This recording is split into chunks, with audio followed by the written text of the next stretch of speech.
Halo semuanya, perkenalkan kami dari kelompok 8, dan pada kesempatan kali ini kami akan bahas mengenai McDonald's, Customer Insight, Marketing Strategy, and Gaining its Customer Insight through Secondary Data.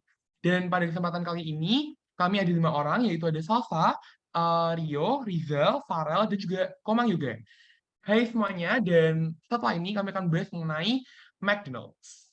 Next. Yang pertama ada profil perusahaan dari McDonald.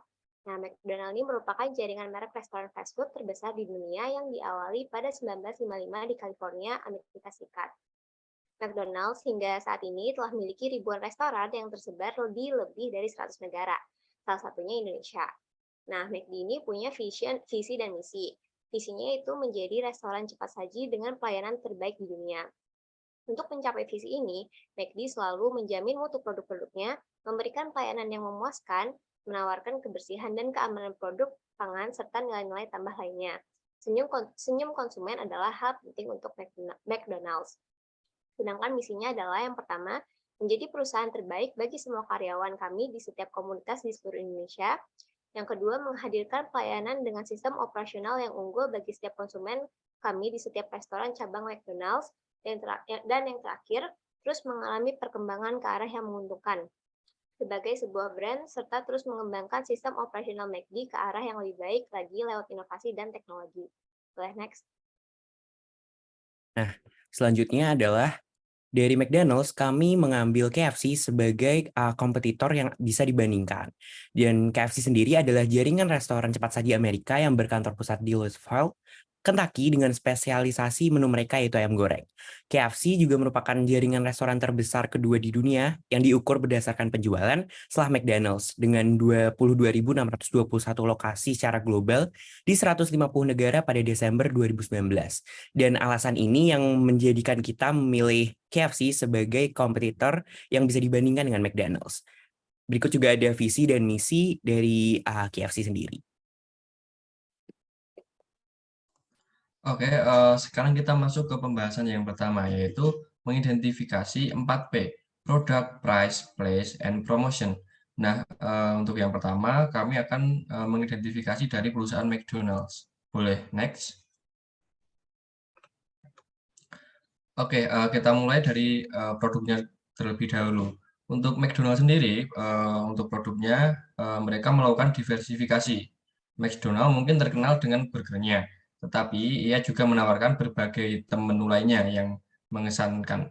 Dari salad untuk yang lebih sadar akan kesehatannya, hingga es krim untuk pencuci mulut. McDonald melayani berbagai selera dan preferensi. Dengan mendiversifikasi item menu yang ditawarkan, ia memenuhi permintaan pasar yang lebih besar karena menarik lebih banyak pelanggan. Ini juga mengurangi resiko ketergantungan hanya pada satu sektor pasar saja. Itu untuk diversifikasinya. Kemudian untuk lokalisasi. Salah satu aspek yang dilakukan McDonald dengan sangat baik adalah lokalisasi. Dengan begitu banyak gerai di seluruh dunia, mereka menyadari bahwa ada perbedaan budaya di berbagai daerah yang mengarah ke preferensi makanan yang berbeda-beda. Misalnya di India, di mana terdapat lebih banyak orang yang tidak makan daging sapi atau daging pada umumnya. Ada lebih banyak pilihan ayam, ikan, dan vegetarian. McDonald juga menggunakan strategi global dan menawarkan menu spesial seperti burger bulgogi di Korea yang mengintegrasikan masakan lokal ke dalam item menu makanan cepat saji, menarik selera lokal. Oke, dari sisi place-nya, McDonald sendiri itu membaginya menjadi accessibility sama fasilitasnya. McDonald sangat mudah diakses dengan banyak gerai terletak dekat dengan pusat kota dan pusat perbelanjaan. Sementara McDonald terutama menghasilkan pendapatan melalui operasi restoran. Ada juga pilihan lain seperti kios makanan penutup, McCafe, dan bahkan McDelivery di berbagai negara. Beberapa gerai McDonald juga buka 24/7 memberikan layanan kepada pelanggan sepanjang waktu. Itu dari sisi aksesnya. Kemudian dari sisi fasilitasnya, banyak gerai McDonald juga memiliki Wi-Fi gratis sehingga lebih nyaman dan menarik bagi remaja, pebisnis, bahkan pekerja lepas yang mencari tempat untuk melakukan pekerjaannya. Di lokasi tertentu, bahkan mungkin ada taman bermain yang terletak di lokasinya. Ini menawarkan tempat bagi anak-anak untuk bermain setelah mereka makan, sangat menarik bagi anak-anak dan keluarga untuk berkunjung di McDonald. Kemudian kita masuk ke poin promotion. McDonald sendiri menghabiskan lebih dari $1 miliar setiap tahun dalam periklanan, dan mereka menggunakan berbagai metode untuk beriklan, termasuk iklan surat kabar dan majalah, iklan radio, dan TV.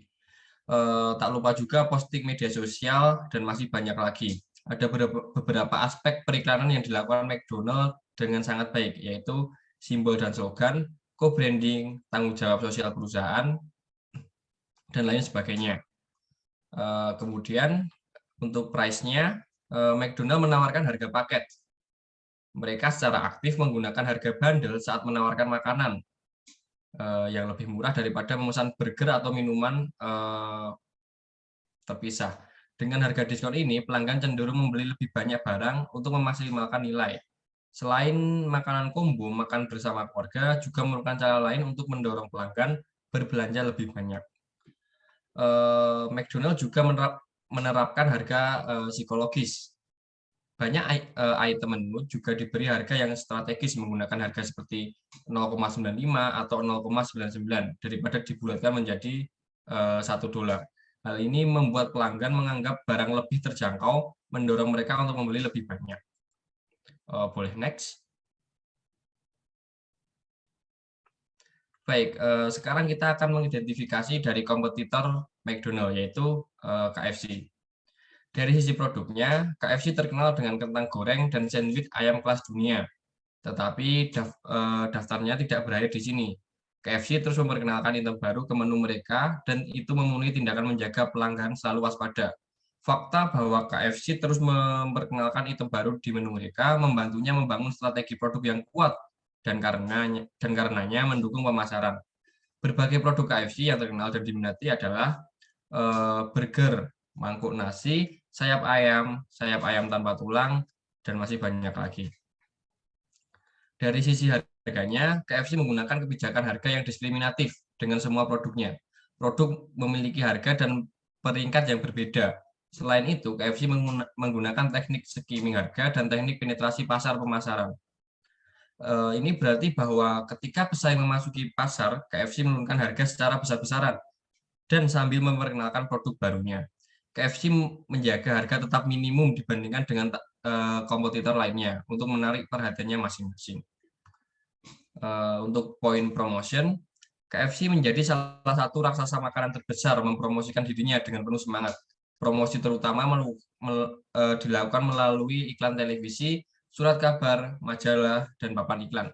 KFC telah mensponsori Big Bash BBL Australia dan juga banyak permainan kriket. KFC mengusung slogan "Is Finger Licking Good" untuk mengingatkan audiens tentang produk dan makanan lezatnya. Oke, untuk poin place, tim pemasaran KFC sangat konvensional dalam menorehkan dasar restoran mereka di seluruh negara. Taktik ini memenangkan penonton mereka adalah hasil dari KFC menjadi raksasa besar hingga saat ini.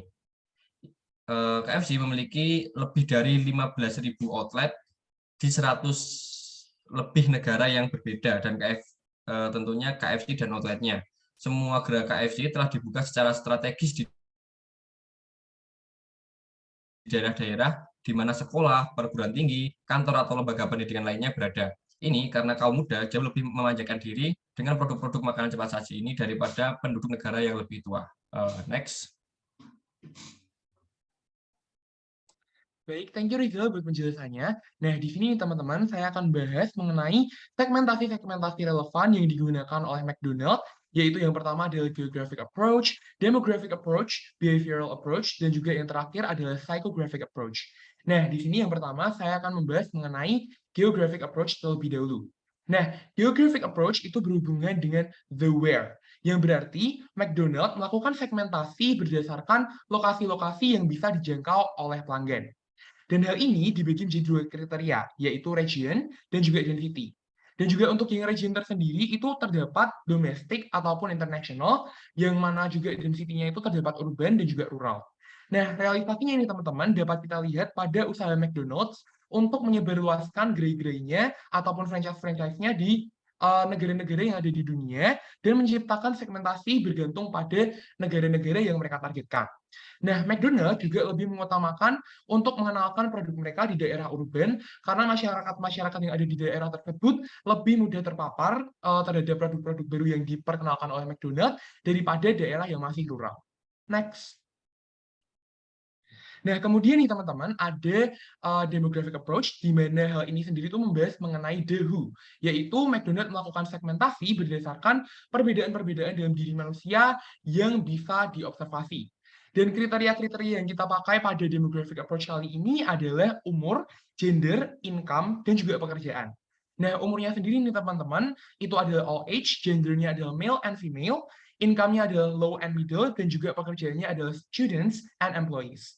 Nah, realisasinya sendiri bisa kita lihat pada usaha McDonald untuk menciptakan produk-produk yang tersegmentasi berdasarkan umur-umur nih teman-teman. Jadi ada Happy Meal yang disediakan untuk anak-anak. Kemudian pada setiap outlet McDonald's akan ada Wi-Fi untuk memikat para remaja untuk mungkin bisa bermain game ataupun mengerjakan tugas di sana. Kemudian McDonald's juga menciptakan framework-framework lainnya untuk menyesuaikan segmen pasar lainnya. Next. Nah, kemudian nih teman-teman ada behavioral approach, di mana hal ini sendiri itu membahas mengenai the how. Nah, the how ini berarti McDonald's melakukan segmentasi berdasarkan tindak tanduk ataupun perilaku dari konsumen McDonald's. Nah, hal ini sendiri itu terdapat dua kriteria nih teman-teman, yaitu degree of loyalty dan juga benefit stock. Nah, degree of loyalty sendiri tuh ada hardcore loyals atau features, dan juga benefit stock-nya itu adalah cost benefits dan juga efisiensi waktu. Nah, realisasinya sendiri, McDonald's mempertimbangkan harganya dan juga efisiensi waktu dari setiap produk yang mereka ciptakan, dan juga kayak semacam sistem bagi mereka untuk mempercepat produksi mereka. Nah, hal ini sendiri tuh bisa kita lihat juga dengan McDonald's menciptakan reward program pada aplikasi yang dimiliki untuk bisa meningkatkan customer retention mereka. Next. Nah, dan last but not least adalah psychographic approach, di mana hal ini sendiri itu membahas mengenai the why. Nah, McDonald's melakukan segmentasi berdasarkan karakteristik manusia yang lebih bersifat kejiwaan dan juga emosional. Hal ini sendiri didasari dengan dua kriteria, yaitu ada social class dan juga lifestyle, di mana social class sendiri itu adalah lower dan juga working, dan lifestyle-nya itu applicable buat semuanya.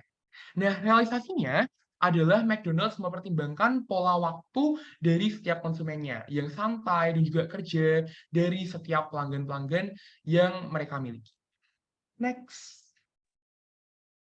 Kemudian selanjutnya ada target market dari McDonald's. Nah, target market yang ditetapkan oleh McD ini nantinya dapat membantu perusahaan dalam menentukan kualifikasi produk McD, seperti produk apa yang akan dibuat, harga yang ditawarkan, serta menu seperti apa yang akan disajikan kepada para pelanggan. Nah, McD sendiri itu memiliki dua target pasar utama, yaitu pelajar dan juga orang dewasa dengan anak. Yang pertama pelajar, kan seperti yang kita ketahui nih, McD ini banyak banget menawarkan berbagai paket hemat yang harganya itu nantinya bisa cukup affordable bagi berbagai pelajar. Selain itu juga, McD ini menawarkan berbagai jenis fasilitas yang bisa digunakan oleh para pelajar seperti Wi-Fi gratis dan juga tempat yang nyaman, sehingga para pelajar dapat menikmati fasilitas tersebut sembari mengkonsumsi produk McD. Kemudian, target marketnya yang kedua adalah orang dewasa dengan anak. Seperti yang kita ketahui nih, anak-anak itu kan suka banget tuh makan fast food, tapi mereka sebagai anak-anak itu belum memiliki kemampuan untuk membeli produk tersebut, karena belum memiliki uang dan sebagainya. Oleh karena itu, orang dewasa dengan anak merupakan salah satu target pasar utama dari McD. Nah, telah disebutkan sebelumnya juga, McD itu kan memiliki menu Happy Meals, di mana ketika kita membeli paket tersebut, nanti paket tersebut itu akan datang bersamaan dengan mainan, yang mana akan sangat menarik bagi para anak-anak. Oleh karena itu, orang dewasa dengan anak merupakan salah satu target pasar McD. Boleh next. Nah, kemudian target market KFC ini sebenarnya tidak berbeda dengan McD, yaitu para pelajar dan juga orang dewasa dengan anak. Hal ini karena KFC ini juga menyediakan berbagai paket hemat yang affordable bagi para pelajar, seperti contohnya paket goceng dan sebagainya. Selain itu, KFC itu juga menyediakan menu untuk anak-anak, namanya itu Chucky Kids Meal. Melalui paket tersebut juga anak-anak itu nantinya dapat mainan dari paket tersebut. Gitu. Nah, next. Nah, dari segmentasi dan target market yang disebutkan sebelumnya, sayangnya masih ada nih segmentasi yang belum dapat dipenuhi oleh McD dan juga KFC. Yaitu pada segmentasi social class, di mana seharusnya McD itu menjajakan produknya kepada social class middle to lower. Namun di beberapa negara, McD dan KFC cenderung termasuk ke dalam suatu makanan fast food yang kurang affordable bagi kalangan menengah ke bawah. Contohnya saja seperti di Indonesia. Di Indonesia itu McD dan KFC masih cenderung tergolong ke dalam makanan fast food yang kurang affordable bagi kalangan menengah ke bawah. Namun di negara-negara tertentu seperti Amerika, McD dan KFC sudah memenuhi segmentasi tersebut, yaitu McD dan KFC dianggap sebagai makanan fast food yang affordable di negara tersebut. Nah, next. Oke, selanjutnya adalah positioning dari McDonald's. McDonald's sendiri mengandalkan atmosfer restoran mereka yang lively, yang membangun kesan efisien waktu dan juga uang karena McDonald's pula lah yang mempopulerkan layanan drive-thru yang easy grab to go. Selain itu, McD juga berfokus pada inovasi dengan menghadirkan menu-menu baru yang membawa experience baru bagi konsumen. Seperti contohnya, menu-menu seasonal dan limited edition khusus setiap area seperti burger nasi goreng di Indonesia, ayam gulai juga di Indonesia, dan juga McFlurry teh botol di Indonesia juga, dan sebagainya. Lalu sekarang kita bandingkan nih dengan positioning dari KFC.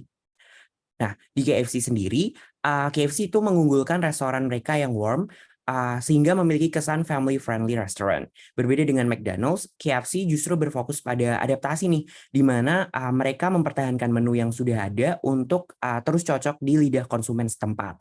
Seperti yang terjadi di Indonesia, di KFC Indonesia, mereka mempertahankan menu andalan mereka yaitu paket nasi dengan ayam, karena itu yang menjadi menu favorit orang Indonesia dari waktu ke waktu. Dan dari kedua brand sektor fast food tersebut, kami merumuskan positioning map sebagai berikut. Melalui analisis dua variabel yaitu dining experience dan juga variety of menu, yang membedakan kedua brand ini, McDonald's unggul di kedua variabel dibanding KFC. Variasi menu McDonald's juga lebih beragam karena menu-menu seasonal dan limited edition mereka. Experience konsumen juga unggul di McDonald's karena kualitas layanan yang bisa mereka cicipi untuk memudahkan pembelian mereka. Restoran McDonald's juga memiliki atmosfer baik dine-in maupun drive-thru yang lebih lively dengan penyajian yang lebih terbarukan, sehingga tidak terkesan monoton bagi kebanyakan pelanggan yang datang dari usia muda sebagai penggemar fast food. Oke, selanjutnya di sini saya akan membahas mengenai McDonald's Customer Cognitive, di mana di sini merupakan suatu kepercayaan yang dimiliki oleh para customer terhadap McDonald's. Nah, untuk poin pertama adalah tagline dari I'm Loving It sendiri itu merupakan sebuah slogan yang akan menjadi ciri khas sendiri dari McDonald's dan akan selalu bisa diingat oleh masyarakat. Lalu yang kedua adalah fasilitas dari drive-thru McDonald's sendiri, di mana fasilitas drive-thru ini merupakan fasilitas yang dapat digunakan 24 jam oleh konsumen, sehingga hal ini menjadi ciri khas yang paling sering dilihat oleh masyarakat McDonald's. Lalu yang ketiga adalah rasa es krim, yaitu McFlurry utamanya yang variatif. Metode untuk mendapatkan inovatif McFlurry yang variatif ini menjadikan McDonald's satu fast food atau restoran yang sering digapai-gapai oleh orang masyarakat. Lalu yang keempat itu merupakan perubahan menu tiap periode tertentu. Metode yang digunakan atau strategi yang digunakan oleh McDonald's ini digunakan agar bisa membuat masyarakat tidak bosan terhadap menu yang saja yang terlalu monoton, sehingga bisa menggapai loyalitas pelanggan. Lalu yang kelima yaitu 24-hour service, di mana ini merupakan salah satu fasilitas McDonald's yang membuat jika ada masyarakat yang merasa lapar di tengah malam dapat langsung ke McDonald's. Hal ini bisa menjadi salah satu tujuan McDonald's, yaitu untuk mencapai kepuasan pelanggan. Lalu yang keenam adalah penyesuaian menu pada tiap negara. Hal ini dilakukan oleh McDonald's agar bisa tepat untuk menyesuaikan menunya terhadap lidah di tiap negara restoran McDonald's itu berada. Seperti contohnya adalah di Indonesia, di mana terdapat menu ayam goreng dan juga nasi, dan di mana menu tersebut ada di Amerika yang hanya tersedia burger saja. Lalu yang terakhir yaitu menggunakan metode pendekatan pada budaya negara restoran itu berada sebagai variasi menunya. Untuk poin terakhir ini akan saya bahas di materi selanjutnya, yaitu McDonald's Customer Effective. Oke, next. Oke, jadi untuk menciptakan kesan konsumen yang bagus dan juga untuk mencapai kepuasan konsumen, McDonald's memberikan pelayanan yang bagus dan cepat dan juga pelayanan 24 jam yang dapat membuat konsumen merasa puas. Dan bukan cuma itu saja, McDonald's juga melakukan pendekatan terhadap penyesuaian menu dengan negara tempat restoran McDonald's tersebut berada. Seperti contohnya yaitu dalam lalu itu McDonald's melakukan perilisan menu ayam gulai, yang dimana ayam gulai sendiri merupakan salah satu ciri khas makanan di Indonesia. Hal ini tentu dapat menggait para pelanggan dari Indonesia sehingga untuk bisa mencoba menu ini. Seperti itu. Oke, next. Yang terakhir adalah McDonald's Customer Alternative, di mana di sini McDonald's memiliki tujuan untuk bisa mempertahankan loyalitas customer, di mana untuk bisa menetapkan untuk menjaga loyalitas customer ini, McDonald's melakukan strategi perubahan pada menunya, di mana pada tiap periode tertentu. McDonald's akan berubah salah satu menunya menjadi rasa yang berbeda. Hal ini dapat dilihat pada salah satu kasusnya adalah McFlurry. Jadi McDonald's ini sudah melakukan banyak sekali varian-varian McFlurry seperti rasa putu ayu, KitKat, bubblegum, apple pie, dan masih banyak lagi. Nah, dengan adanya pengeluaran dan perilisan varian-varian rasa McFlurry ini yang sangat variatif, hal ini membuat konsumen masih merasa penasaran dengan rasa barunya McDonald's rilis, dan akan terus mendapatkan konsumen yang merasa penasaran dengan rasa baru ini. Seperti itu. Oke, next.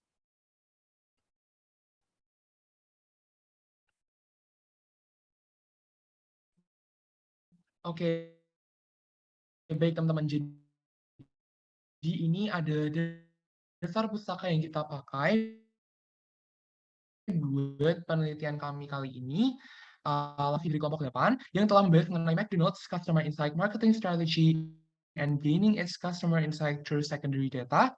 Terima kasih teman-teman yang sudah memperhatikan dan juga mohon maaf apabila dari kami masih ada kekurangan.